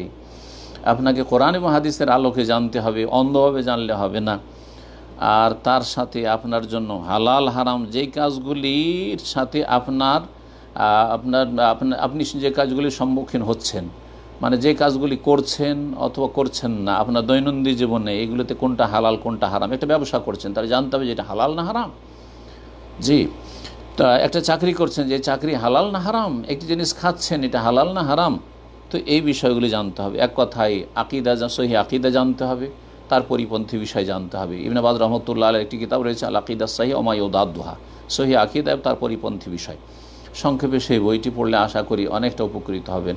বিশুদ্ধ ইবাদতবন্দেগী সম্পর্কে জ্ঞান অর্জন করতে হবে এবং বিশুদ্ধ ইবাদতবন্দেগী সম্পাদনের জন্য যেগুলি জরুরি বিষয় সেগুলি জানতে হবে এবং সেগুলি মুখস্থ করতে হবে, মুখস্থ করার বিষয় হলে।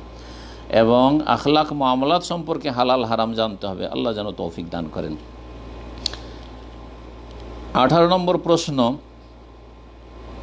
সম্মানিত শেখ, আমি আসগার আলী সৌদি আরব রিয়াদ থেকে নতুন বছর উপলক্ষে কিছু হাদিয়া কিংবা কিছু গিফট দিয়ে থাকে হিন্দু ফ্যাক্টরিগুলোতে কারিগর হিসাবে, সেগুলো নিতে পারবো কি না? জি, নতুন বছর অথবা কোনো একটা উপলক্ষে যদি কোনো গিফট দেয় আর সেইটা দেবদেবীর জন্য উৎসর্গকৃত না হয় তাহলে কোনো অসুবিধা নেই। ওলামারা বলেছেন কোনো অসুবিধা নেই, জায়েজ রয়েছে, আপনি নিতে পারবেন। জি, তবে তার মানে এই নয় যে তাদের এইসব অন ইসলামিক কাজ বা কুফরি কাজকে ভালোবাসবেন আপনি। ভালোবাসা আলাদা, সবসময় হারাম। শিরক কুফরিকে ভালোবাসা হারাম, কিন্তু মুশরিক কাফেরদের উপর ঢোকন নেওয়া জায়েজ রয়েছে। ইনশাআল্লাহ তাআলা এই বিষয়ে বিস্তারিত আমাদের যে ফতোয়া রয়েছে কোনো এক সময় করে পড়ে শোনাবো, কারণ এই রকম প্রশ্ন আরও এসেছে। 18 নম্বর প্রশ্ন। আসসালামু আলাইকুম শেখ, আমার সলাত সম্পর্কে একটি প্রশ্ন হলো, সলাতে সূরা ফাতিহা তেলাওয়াতের সময় সিরাতাল্লাযিনা আনআমতা আলাইহিম পড়ার পরে কি একটু থেমে নিঃশ্বাস নিয়ে পরের অংশ পড়া যাবে কি না? জি, থামা যেতে পারে, কোনো অসুবিধা নেই। জি, এখানে যারা বিসমিল্লাহকে সূরা ফাতিহার একটি আয়াত বলছেন না, ইখতিলাফ রয়েছে, যারা বলেছেন তারা তো এখানে আয়াতের মাঝখানে এটা, তারপরেও থামা যেতে পারে, কারণ কথা সম্পূর্ণ হয়ে যাচ্ছে মোটামুটি। আর যদি বিসমিল্লাহকে সূরা ফাতিহার বাইরে বলেন, যেমন কিছু ফুকাহা বলেছেন, তাহলে আলহামদুলিল্লাহ রাব্বিল আলামিন প্রথম আয়াত, আর রহমানির রহিম মালিক ইয়াউমিদ্দিন ইয়্যাকা না'বুদু ওয়া ইয়্যাকা নাস্তাঈন ইহদিনাস সিরাতাল মুস্তাকিম, এটা হচ্ছে আপনার 5 নম্বর, ইহদিনাস সিরাতাল্লাযীনা আন'আমতা আলাইহিম, এটি হচ্ছে 6 নম্বর আয়াত। 7 নম্বর হচ্ছে গায়রিল মাগদুবি আলাইহিম ওয়ালাদ-দাল্লিন। তো থামলে কোনো অসুবিধা ইনশাআল্লাহ, কারণ কথা সম্পূর্ণ হয়ে যাচ্ছে। আল্লাহ তাআলা আলাম। 19 নম্বর প্রশ্ন বলছেন, ওস্তাদজি আলহামদুলিল্লাহ, আমি আপনার সব বক্তব্য খুব ভালোভাবে বুঝি, কারণ আপনি এ টু জেড বুঝিয়ে বলেন আলহামদুলিল্লাহ, যালিকা মিন ফদলি রব্বি। কিন্তু শুধুমাত্র মিরাসের ভাগ বন্টন আর আল্লাহর হুকুম এবং ইচ্ছার মধ্যে পার্থক্য, এই দুটি বিষয় আমি যতইবার শুনি আমি বুঝি না। মিরাসের ভাগ বন্টনের সবগুলোর পর্ব আমি দেখেছি। এখন আমার প্রশ্ন হলো, আল্লাহর ইচ্ছা এবং হুকুমের মধ্যে পার্থক্যের বিষয়টি যদি আরেকটু সহজ করে বলতেন তাহলে উপকৃত হতাম। জাযাকাল্লাহু খাইরান। মিরাসের ভাগ বন্টনের উপর আমার ধারাবাহিক 25টি আলোচনা আছে। মোটামুটি এতে যারা প্রাথমিক মিরাস মানে ধন সম্পদের ভাগ বন্টন, কে কত পাবে, কাকে কত দেওয়া যাবে, হ্যাঁ, মাইয়েতের ধন সম্পদ থেকে বা পরিত্যক্ত ধন থেকে, 25টি আলোচনা আছে, ইন্টারনেটে ইউটিউবে আছে। আপনারা যারা আগ্রহী মানুষ একটু শান্তভাবে নির্জনে আর বুঝে এগুলো শুনতে হবে ভালো করে, তাহলে আশা করি অনেকটাই বোধগম্য হবে। এবং ধারাবাহিক শুনতে হবে, আগের কথার সাথে পরের কথার সম্পর্ক রয়েছে, সুতরাং ধারাবাহিক শোনার চেষ্টা করবেন। আল্লাহ যেন তৌফিক দান করেন। এবং ফারাইজের এলম বা মিরাসের ভাগ বন্টনকে নিসফুল এলম বলা হয়। তাআল্লামুল ফারাইদা ওয়া আল্লিমুহান নাস ফাইন্নাহা নিসফুল এলম, অর্ধেক এলম বলা হয়েছে। সুতরাং এটা আলেমদের জন্য অনেক জটিল বিষয়, এত সহজ মনে করবেন না যে আপনি কিছু আলোচনা শুনে আপনি সব বুঝে নেবেন। আল্লাহ যেন আমাদের সকলকে উপকারী জ্ঞান দান করেন। দ্বিতীয় যে বিষয়টি জিজ্ঞেস করেছেন সেটা হচ্ছে আল্লাহর ইচ্ছা এবং হুকুমের মধ্যে পার্থক্য কী। ইচ্ছা আল্লাহ রাব্বুল আলামিনের দুই রকমের ইচ্ছা হচ্ছে, একটা হচ্ছে সৃষ্টিগত ইচ্ছা আর একটা হচ্ছে শারঈ ইচ্ছা, ইরাদায়ে কওনিয়া বা মাশিয়া, ইরাদায়ে কওনিয়া, আর একটি হচ্ছে ইরাদায়ে শারঈ। তো একটি হচ্ছে সৃষ্টিগত ইচ্ছা আল্লাহ রাব্বুল আলামিনের, যে আল্লাহ রাব্বুল আলামিন তার সৃষ্টিতে ভালো মন্দ সবটাই চান, যাতে করে মানুষের পরীক্ষা সম্ভব হয়। যদি ভালোই থাকতো তাহলে পরীক্ষায় কী থাকতো। পৃথিবীতে সুখও আসছে, দুঃখও আসছে, আমাদের জন্য কোনোটা প্রীতিকর কোনোটা অপ্রীতিকর, কিন্তু আল্লাহ রাব্বুল আলামিন সবগুলির ইচ্ছা করেন, ভালো মন্দ। আল্লাহ রাব্বুল আলামিনের ইচ্ছা, এটা সৃষ্টিগত ইচ্ছা। ভালো মানুষও পৃথিবী থাক, আর জালেমও থাক, আর কাফের মুশরিকও থাক, আর চোর ডাকাতও থাক, খনিও থাক, চরিত্রহীনও থাক, এটা হচ্ছে আল্লাহর সৃষ্টিগত ইচ্ছা। কিন্তু আল্লাহর শারঈ ইচ্ছা হচ্ছে আল্লাহর হুকুম। আল্লাহর শারঈ ইচ্ছার অপর নাম হচ্ছে আল্লাহর হুকুম। যদিও হুকুমটা আমরে কওনি আমরে শারঈ করা যেতে পারে সূক্ষ্মভাবে, কিন্তু জনগণ, আমি বাংলা ভাষায় বোঝাচ্ছি, আমি আরবি ভাষায় নয়, বাঙালি যেভাবে বুঝে, আল্লাহর হুকুম যদি বলা হয় তাহলে আল্লাহকে হুকুম করেছে চুরি করতে, আল্লাহকে হুকুম করেছে খুন করতে, আল্লাহকে জেনা করার হুকুম করেছেন, নাউজুবিল্লাহ, আল্লাহকে হুকুম করেছেন শিরিক করার জন্য, আল্লাহ হুকুম করেছেন যে বিদআত করো, নবীর তরিকা বাদ দিয়ে অন্য কোনো তরিকা অবলম্বন করো না। কুল ইন্নাল্লাহা লা ইয়ামুরু বিল ফাহশা, সূরা আরাফের আয়াত নম্বর 28 আল্লাহ বলছেন, যখন তারা অশ্লীলতায় জড়াইতো, উলঙ্গ বস্ত্রহীন হয়ে কাবার তওয়াফ করতো, আর তাদেরকে বলা হতো কি কোন নোংরামি কাজ করছো। হ্যাঁ, যে যেমন ন্যাংটা পীর রয়েছে বিদাতি সমাজে, আর ন্যাংটা সাধু রয়েছে হিন্দু সমাজে, তেমন মক্কার মুশরিকদের কাছে ছিল ন্যাংটা হয়ে ইবাদত বন্দেগী করা। নারী পুরুষ সবাই উলঙ্গ হয়ে বাইরে থেকে যারা আসতো মক্কার বাইরে থেকে, কাপড় ধার চাইতো, কাপড় পেলো, আর না হইলে বস্ত্রহীন একেবারে বিবস্ত্র হয়ে নারী পুরুষ, হ্যাঁ, আউযুবিল্লাহ, কাবার তওয়াফ করতো। ইন্না লিল্লাহি ওয়া ইন্না ইলাইহি রাজিউন। আলহামদুলিল্লাহ, আল্লাহ রাব্বুল কাবাকে পাক করেছে এইসব নোংরামি থেকে। যেসব দেশে এইসব নোংরামি রয়েছে, আল্লাহ যেন মুসলিম সমাজকে, মানব সমাজকে এইসব নোংরামি থেকে, বস্ত্রহীন হওয়া থেকে আল্লাহ পাক করেন। আল্লাহ বলছেন, ওয়াইদা ফাআলু ফাহিশাতান, যখন এরা এই অশ্লীলতায় লিপ্ত হইতো, বলতো হ্যাঁ আল্লাহ আমার আনাবে, আল্লাহ এরকম আল্লাহ কি এরকম ধর্মকর্ম দেন যে ধর্ম করবে ন্যাংটা হয়ে? হ্যাঁ, আউযুবিল্লাহ। হে নবী তুমি বলে দাও, কুল ইন্নাল্লাহ লা ইয়ামুরু বিল ফাহশা, নিশ্চয় আল্লাহ কোনো অশ্লীল কথা কাজের কখনো হুকুম দেন না। তাহলে বোঝা গেল যে আল্লাহ ভালো কাজের হুকুম দেন। ওয়ালা ইয়ারদা লিইবাদিহিল কুফর, অন্য আয়াত আল্লাহ বলছেন বান্দার জন্য আল্লাহ কুফরি কখনো পছন্দ করেন। যখন আল্লাহ পছন্দ করেন না তো হুকুম কেন দেবেন? তো এখানে আল্লাহর হুকুম, মানে যেটা হচ্ছে আল্লাহ রাব্বুল আলামিনের শরীয়তি হুকুম, শরীয়তি হুকুম, বিধানগত হুকুম, সেটা আল্লাহ রাব্বুল ভালো কাজের হুকুম দিয়ে থাকেন, বৈধ কাজের, জায়েজ কাজের হুকুম দিয়ে থাকেন, নাজায়েজ কাজের, হারাম কাজের, অশ্লীল কথা কাজের, শিরক কুফরির কখন আল্লাহ হুকুম দেন না।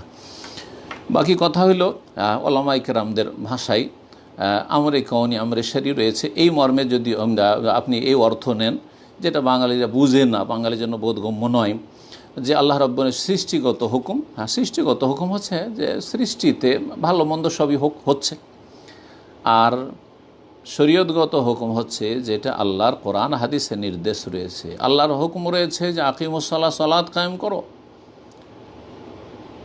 আর আল্লাহর নিষেধাজ্ঞা রয়েছে ওয়ালা তাকরাবুজ জিনা, জেনার কাছেও যেও না।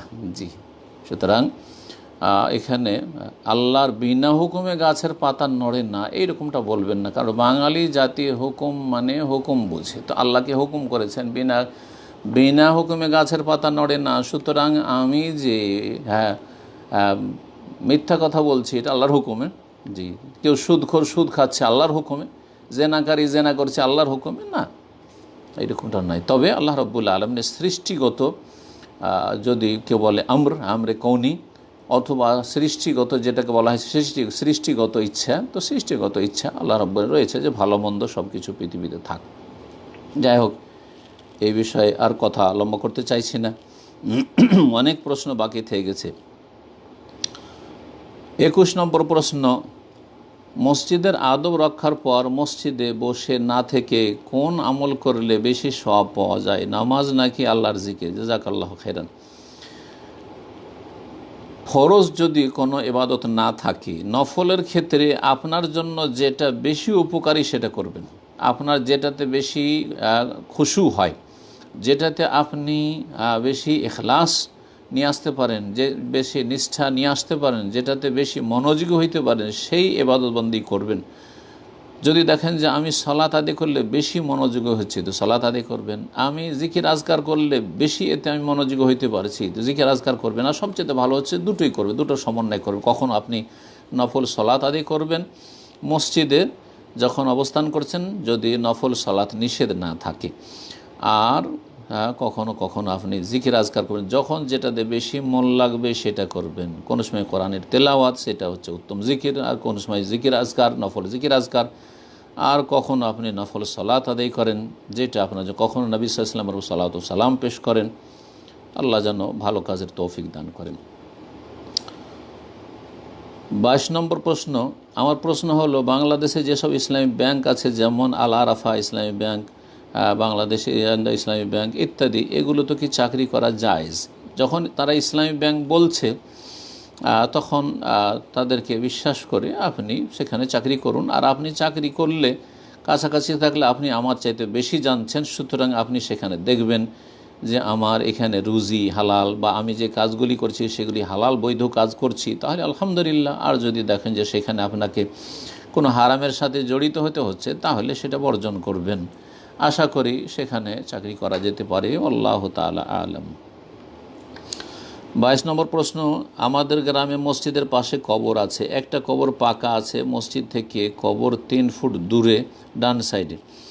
এই মসজিদে নামাজ পড়লে কি নামাজ হবে? কোনো অসুবিধা নেই, কারণ মসজিদের ভিতরে যেহেতু কবর নেই, সুতরাং পাকা কবর হোক কাঁচা কবর হোক, মসজিদের বাইরে আছে, মসজিদের সাথে এর সম্পর্ক নেই। আর মসজিদের সামনেও নেই, আপনার মুসল্লির সামনেও নেই। আল্লাহ যেন হেফাজত করেন এই রকম শিরক বিদাতগুলি, বা শিরক বিদাতের যেগুলি মাধ্যম জরিয়া, সেগুলি ব্যাপক আকার ধারণ করে আছে ভারত উপমহাদেশে। আল্লাহ মুসলিমদেরকে যেন এইসব শিরক বিদাত থেকে মুক্ত হওয়ার তৌফিক দান করেন। 23 নম্বর প্রশ্ন, বাথরুমে উজু করার বিধান বা তা জায়েজ কি না? জাযাকাল্লাহ। বাথরুমে উজু করতে কোনো অসুবিধা নেই, তবে বিসমিল্লাহ বলে আপনি বাথরুমে ঢুকবেন, সেখানে বিসমি আল্লাহর জিকির করবেন না। আর ওযু শেষে যে দোয়াগুলি পড়বেন, আশহাদু আল্লা ইলাহা ইল্লাল্লাহু ওয়া আশহাদু আন্না মুহাম্মাদান আবদুহু ওয়া রাসূলুহু, বা আরও যে দোয়া পড়বেন সেগুলি বাথরুম থেকে বেরিয়ে গিয়ে বা বাথরুমের কাছাকাছি না থেকে বাথরুম থেকে বেরিয়ে গিয়ে বাথরুমের দরজা থেকে বেরিয়ে গিয়ে পড়বেন। 23 নম্বর প্রশ্ন, আমি রাতে তাহাজ্জুদ পড়তে উঠলে অনেক সময় জিন শয়তানের ভয় অনুভব করি, আচ্ছা এটা কি শিরক হবে? যেই ভয়টি মানুষের প্রাকৃতিক ভয় সেটা শিরক নয়। যেমন চোর ডাকাতকে সবাই ভয় করে, খনিকে সবাই ভয় করে, দুষ্ট লোককে সবাই ভয় করে, এগুলো শিরক নয়। এর হিংস্র পশুকে, বাঘ ভল্লুক, এগুলোকে সবাই, সাপ দেখলে বিচ্ছু দেখলে সবাইকে ভয় লাগবে। মুসা আলাইহিস সালামও সাপ দেখে এমন পালাতে শুরু করেছেন, ওয়াল্লা মুদবিরান ওয়ালাম ইয়াকিব, তো শিরক নয়, প্রাকৃতিক ভয়, কোনো অসুবিধা নেই। এইরকমই রাতের অন্ধকার হয়ে আছে বা নির্জন রাতে আপনি একা উঠেছেন, একটু স্বাভাবিক ভয় হয়, এটা প্রাকৃতিক ভয়, সুতরাং এটা শিরক নয়। কিন্তু যদি আপনার এই জিনকে ভয় করাটা এমন হয় যে দিন দুপুরেও বা লোকজন আছে তারপরেও আপনাকে অসাধারণ ভয় লাগছে, জিন আমাকে মেরে দেবে, জিন আমাকে খেয়ে নেবে, জিন আমাকে ধরে নেবে, এইরকম যদি অসাধারণ ভয় হয়, বা কোনো এই মাজারে যদি আমি না যাই তো আমার ক্ষতি হয়ে যাবে, এগুলো হচ্ছে শিরকি ভয়, তখন শিরক হবে। এক কথায় অসাধারণ যদি ভয় না হয়, যদি প্রাকৃতিক ভয় হয় তাহলে সেটা কোনো আপত্তিকর নয়, মানুষের ভয় হতে পারে। যদিও আল্লাহ রাব্বুল আলামিনের তাওয়াক্কুল, ভরসা যত বেশি হবে তত বেশি মানুষের হিম্মত সাহস হবে, তত বেশি এই ধরনের ভয়গুলি কম থাকবে। তারপরও মানুষ হিসাবে যেগুলি অনিষ্ট রয়েছে, অনিষ্টকে সবাই ভয় করে। জি। 24 নম্বর প্রশ্ন, আমি মানসিক অসুবিধার জন্য সকালে একটি ওষুধ খাই, তাই দুপুরে খাওয়ার পরে একটু না ঘুমালে খুবই অসুবিধা হয়, তাই ঘুমালে প্রায় সময় আসরের জামাত ছেড়ে যায়, তারপর বাড়িতে পড়েনি, কিন্তু আলহামদুলিল্লাহ কোনো দিন কাজা হয় না, সময়ের মধ্যে পড়েনি, এই ক্ষেত্রে আমি কি গুনাহগার হয়ে যাব? দয়া করে জানাবেন। হ্যাঁ, নিয়মিত যদি আপনি আসরের জামাত ছাড়েন গুনাহগার হবেন, মাঝে মধ্যে অনিচ্ছাকৃত হয়ে গেল সেটা আলাদা বিষয়।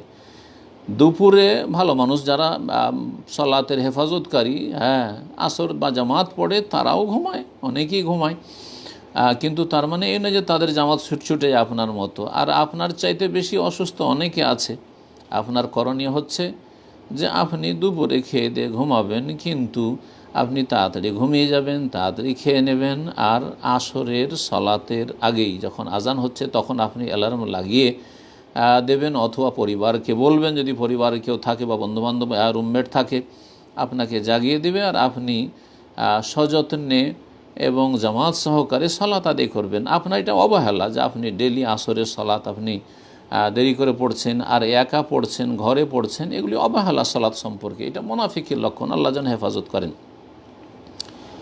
25 নম্বর প্রশ্ন, আসসালামু আলাইকুম, ফরজ নামাজের সালাম ফেরার আগে মেয়েরা জানাজার দ্বিতীয় দোয়াটি আল্লাহ মাগফিরলাহু ওয়ারহামহু ওয়াআফিহি ওয়াফু আনহু, এই দোয়াটি বলতে চেয়েছেন। মৃত বাবা মায়ের জন্য কি এই দোয়াটা পাঠ করা যেতে পারে? হ্যাঁ, পাঠ করা যেতে পারে, কোনো অসুবিধা নেই। সালাম ফেরার আগে আত্তাহিয়াত পড়লেন, তারপরে দরুদ পড়লেন তাশাহুদে বসে, আর তারপরে এই দোয়া যদি করেন কোনো অসুবিধা নেই, ইনশাআল্লাহ ভালো দোয়া। 26 নম্বর প্রশ্ন বলছেন, আসসালামু আলাইকুম, আমি হুগলি জেলা থেকে বলছি, রফিকুল হক। আমার প্রশ্ন, ইন্টারন্যাশনাল ক্রিকেট খেলা যাবে কি?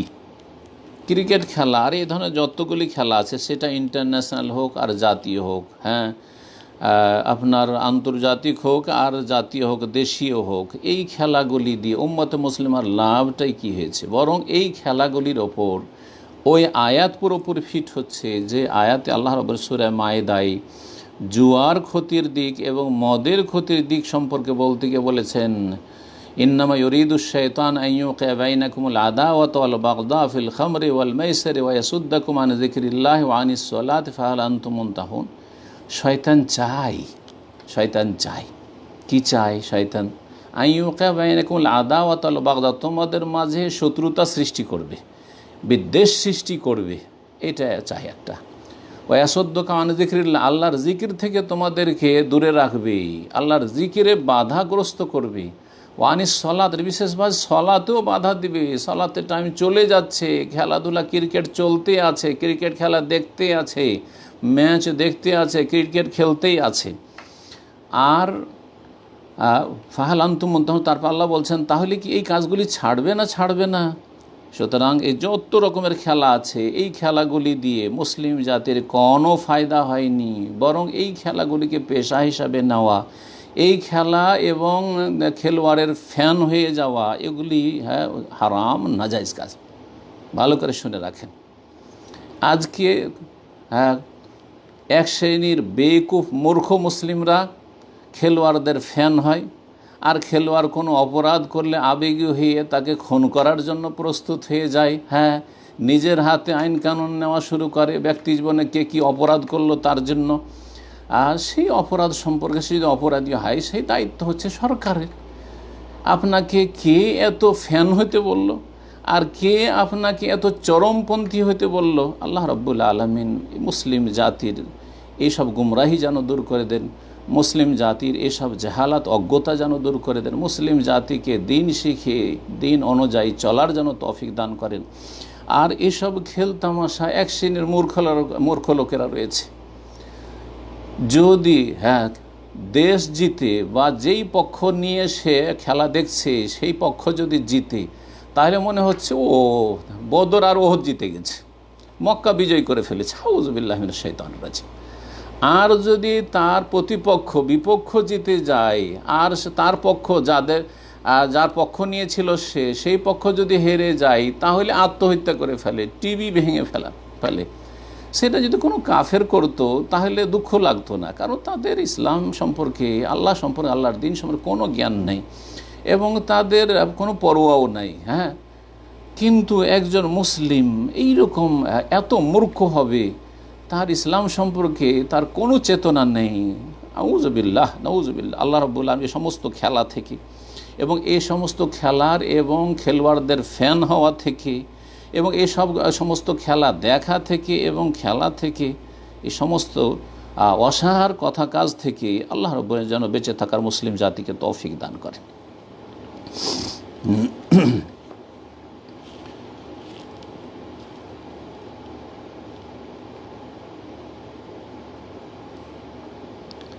27 নম্বর প্রশ্ন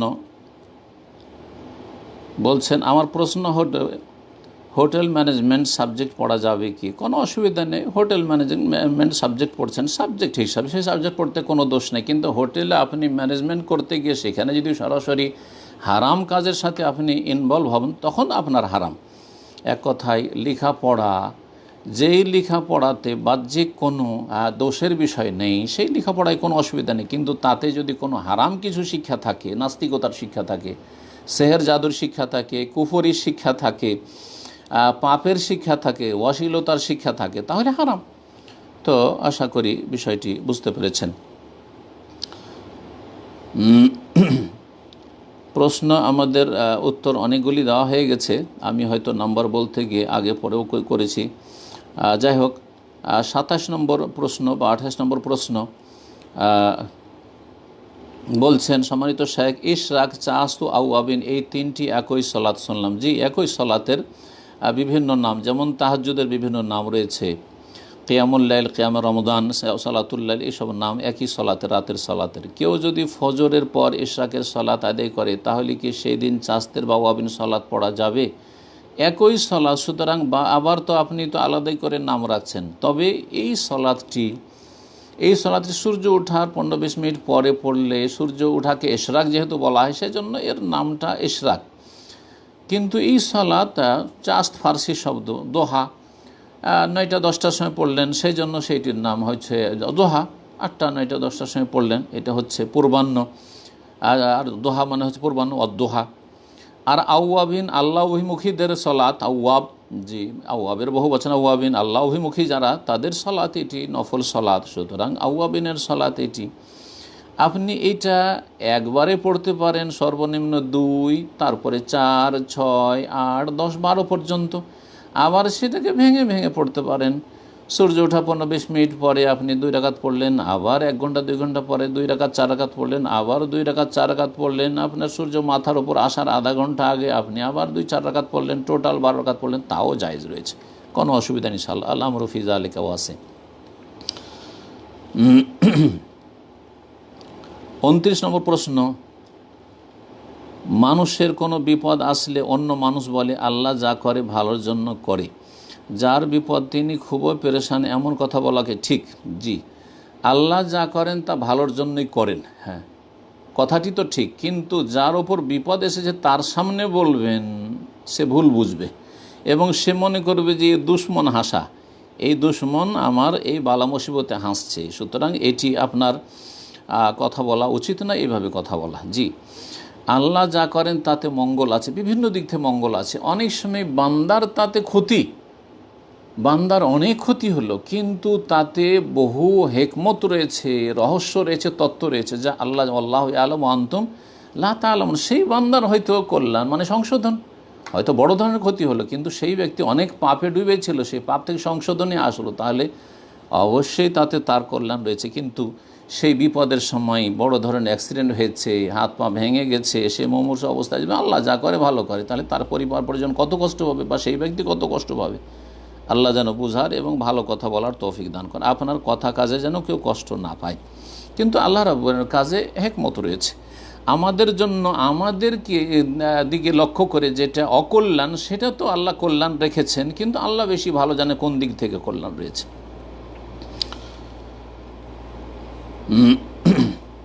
30 নম্বর প্রশ্ন। আসসালামু আলাইকুম, 3 বা 5 বছর মেয়াদে আম বাগান বিক্রি করা যাবে কি? মোহাম্মদ নিয়ামুল হাসান, রাজশাহী, বাংলাদেশ। যে আম বাগান বিক্রি করা 3 বছর 5 বছরের জন্য, এটা রাজশাহী, চাঁপায়ে, হ্যাঁ, বাংলাদেশের ভিতরে, আর পশ্চিমবঙ্গে মালদা, মুর্শিদাবাদ এগুলোতে, কারণ এগুলোতে রয়েছে আম বাগান অনেক বেশি। তো আম বাগান এরা 5 বছর 7 বছরের জন্য বিক্রি করে। আর এক শ্রেণী ব্যবসায়ীরা এটাকে বলে পাতায় কিনে নেওয়া, পাতায় আম বাগান কিনে নেওয়া বলে, এটা জায়েজ নয়। রাসূলুল্লাহ সাল্লাল্লাহু আলাইহি ওয়াসাল্লামের এই মর্মে বেশ কিছু হাদিস রয়েছে। একটি হাদিস রয়েছে, তাতে রয়েছে খুব প্রসিদ্ধ হাদিস, নাহা রাসূল আন বাইইল গারার, যে কোনো প্রতারণার ব্যবসা থেকে যাতে ধোঁকা রয়েছে, পেতেও পারে আবার জিরো হয়ে যেতে পারে, এগুলো হচ্ছে গারার, ধোঁকার ব্যবসা। তো ধোঁকার ব্যবসা থেকে রাসূলুল্লাহ নিষেধ করেছেন। সোনানে আবু দাউদে রয়েছে, আল্লামা আলবানী হাদিসটি সহিহ বলেছেন, নাহা রাসূল আন বাইইস সেনিন, কয়েক বছরের ব্যবসা রাসূলুল্লাহ সাল্লাল্লাহু আলাইহি ওয়াসাল্লাম নিষেধ করেছেন। ওয়ান বাইল মুআওয়ামা, অন্য রিওয়ায়াতে রয়েছে মুআওয়ামা, আম থেকে, আম মানে বছর, কয়েক বছরের জন্য ব্যবসা করা, এত বছরের জন্য। আম বাগানে শুধু আম বাগানে আমের গাছই থাকে, এই আমের গাছের তলায় অন্য কোনো ফসল হয় না। সুতরাং এইখানে এই অজুহাত করা যে সেইখানে তো জমিও আছে, জমি সহ সে ভাড়া নিচ্ছে, 5 বছরের জন্য নিয়ে নিল, না, মোটেই জায়েজ নয়। কারণ এখানে মুখ্য উদ্দেশ্য হচ্ছে সেই বাগানের আম, আর আম হতে পারে আবার ঘোড়ার ডিমও হইতে পারে। সুতরাং এই ক্ষেত্রে স্পষ্ট ধোঁকাবাজি রয়েছে, স্পষ্ট জাহালাত, অজ্ঞতা বা অস্পষ্টতা রয়েছে, স্পষ্ট ঝুঁকি রয়েছে। অনেক সময় এত বেশি আম হইল যে বিক্রেতা পরে আক্ষেপ করেছে, হাই রে, আমি মাত্র 50,000 টাকা বিক্রি করেছি, আর সে 5 লাখ টাকা 10 লাখ টাকা ইনকাম করলো, ওরও আক্ষেপ। দুই দিক থেকেই ক্ষতি রয়েছে। সুতরাং এই রকম ব্যবসা জায়েজ নয়, হারাম। আর এই হারাম রুজি অনেকেই গ্রহণ করছেন বাংলাদেশে এবং ভারতে, পশ্চিমবঙ্গে, মালদা, মুর্শিদাবাদে, রাজশাহী, চাঁপায়। আল্লাহ যেন এইসব ব্যবসায়িকদেরকে হালাল রুজি গ্রহণের তৌফিক দান, হালাল ব্যবসার তৌফিক দান করেন। হ্যাঁ, যদি এমন বাগান হয় যে ছোট ছোট গাছ আছে, তার সাথে জমিতে চাষাবাদও হচ্ছে, জমি সহ নিল, আর জমিতে চাষাবাদ করে কিছু ফসল হচ্ছে, জমিটা নিয়েছে, তাহলে মুখ্য উদ্দেশ্য জমি ভাড়া নেওয়া, আর তার সাথে আপনার গাছ থেকে যা ফল এলো, তো যদি ফলে যদি লস খেয়ে যায় তো জমি থেকে কিছু ফসল হয়ে গেল, এই রকম যদি হয় তাহলে ওলামারা বলেছেন যে জায়েজ। কারণ শুধু সেটা গাছের ফলকে উদ্দেশ্য করে নয়, সেই জমিটাকে উদ্দেশ্য করে সেই জমি আবাদ করেও সেখান থেকে কিছু ইনকাম করে নিতে পারে যেই ব্যক্তি সেই জমিটা ইজারা নিল বা ভাড়া নিল। আল্লাহ তাআলা আলম। 31 নম্বর প্রশ্ন। আসসালামু আলাইকুম শেখ, সবসময় আল্লাহর রহমত পাবো কীভাবে? সবসময় আল্লাহর রহমত যদি পেতে হয় তাহলে সহি আকীদা গ্রহণ করুন, শিরক বিদআত থেকে মুক্ত হন, ছোট শিরক বড় শিরক থেকে মুক্ত হন, সমস্ত বিদআত থেকে মুক্ত হন, এক আল্লাহর ইবাদত করুন, এক আল্লাহ রাসূল সাল্লাল্লাহু আলাইহি ওয়াসাল্লামের তরিকায় চলুন এবং ফরজ ওয়াজিবগুলি সুন্দরভাবে আদায় করুন, হারাম নাজায়েজ থেকে বেঁচে থাকুন, আর বেশি বেশি নফল ইবাদত বন্দেগী বাড়াবার চেষ্টা করুন। ইনশাআল্লাহ তাআলা ইন্না রাহমাতাল্লাহি কারীবুম মিনাল মুহসিনিন, আল্লাহ বলছেন নিশ্চয় আল্লাহর রহমত অত্যন্ত নিকটে নিষ্ঠাবানদের, যারা মুহসিনিন যারা সৎকর্মশীল ভালো মানুষ তাদের নিকটবর্তী হচ্ছে রহমত, আল্লাহর রহমত। জি, 32 নম্বর প্রশ্ন। আসসালামু আলাইকুম, সম্মানিত শেখ। ওয়ালাইকুম আসসালাম রহমতুল্লাহ। সালাম সবাই দিয়েছেন, কিন্তু সালামগুলি আমরা এখানে বলিনি বা লিখিনি, কারণ সালাম বলতে গিয়ে সময় লেগে যায়। আমার জিজ্ঞাসা, আমরা মালয়েশিয়ায় থাকি, KFC ম্যাকডোনাল্ডের মাঝে মাঝে খাই, হালাল লেখা আছে, কিন্তু ইন্ডিয়ান, তামিল অথবা চাইনিজরা মুরগি সাপ্লাই দেয়। জি, চাইনিজরা এরা হচ্ছে বুদ্ধিস্ট মুশরিক, আর ইন্ডিয়ান অধিকাংশ এইসব চিকেন কোম্পানি বা মুরগি কোম্পানি হচ্ছে হিন্দু। সুতরাং বুদ্ধিস্ট মুশরিক বা হিন্দু মুশরিকদের জবিহা বা যারা শিরকি আকিদার লোক, তাদের জবাইকৃত পশু খাওয়া জায়েজ নয়। বিসমিল্লাহ বলে জবাই করে কি না আপনার সন্দিহান। হ্যাঁ, সন্দিহান যখন, তাহলে কেনই বা খাবেন? এক্ষেত্রে আমাদের কি KFC বা ম্যাকডোনাল্ড এই জাতীয় খাবার খাওয়া হালাল হবে? না, মোটেই হালাল নয়। অমুসলিম দেশগুলিতে বা মুসলিম দেশে যদি দেখা যায় যে আপনার মুশরিক দেশ থেকে এসব চিকেন আসছে, তাহলে মোটেই খাওয়া জায়েজ নয়। একমাত্র আহলি কিতাবদের জবাই করা খাওয়া জায়েজ রয়েছে। আহলি কিতাব ইয়াহুদ ও নাসারা, তাদের জবাইয়ের ক্ষেত্রে শরীয়তে ছাড় দেওয়া হয়েছে, কিন্তু মুশরিকদের, চাইনিজদের কথা বললেন বা হিন্দুদের কথা বললেন, তাদের জবাইকৃত পশু খাওয়া জায়েজ নয়। সুতরাং এইরকম KFC বা এমনিও KFC আর ম্যাকডোনাল্ড আমরা মনে করি ঘৃণার নজরে দেখি, এবং এগুলি আপনার তাকওয়ার খেলাফ। আর রাসূলুল্লাহ সাল্লাল্লাহু আলাইহি ওয়াসাল্লামের হাদিসের পরিপন্থী, ওমান ওয়াকাফিশ শুবহাত ওয়াকাফিল হারাম, যে ব্যক্তি সন্দেহে নিমজ্জিত হলো সেই ব্যক্তি হারামে লিপ্ত হইল। আল্লাহ রাব্বুল এই সমস্ত হারাম থেকে যেন বেঁচে থাকার তৌফিক দান করেন, এবং হালালে যেন আল্লাহ রাব্বুল আলামিন বরকত দান করেন। এখানে আজকের আলোচনা শেষ করছি। প্রশ্ন আরও বেশ কিছু থেকে গেল, ইনশাআল্লাহ তাআলা বাকি প্রশ্নগুলির উত্তর আগামী সপ্তাহে দেওয়ার চেষ্টা করব। আল্লাহ রাব্বুল আলামিন যেন তৌফিক দান করেন। ওয়া জাযাকুমুল্লাহু খাইরান ওয়া সাল্লাল্লাহু ওয়া সাল্লাম আলা নবিয়িনা মুহাম্মদ ওয়া আলা আলিহি ওয়া সাহবিহি আজমাইন। আব্দুল আজিজ ঘুমাই।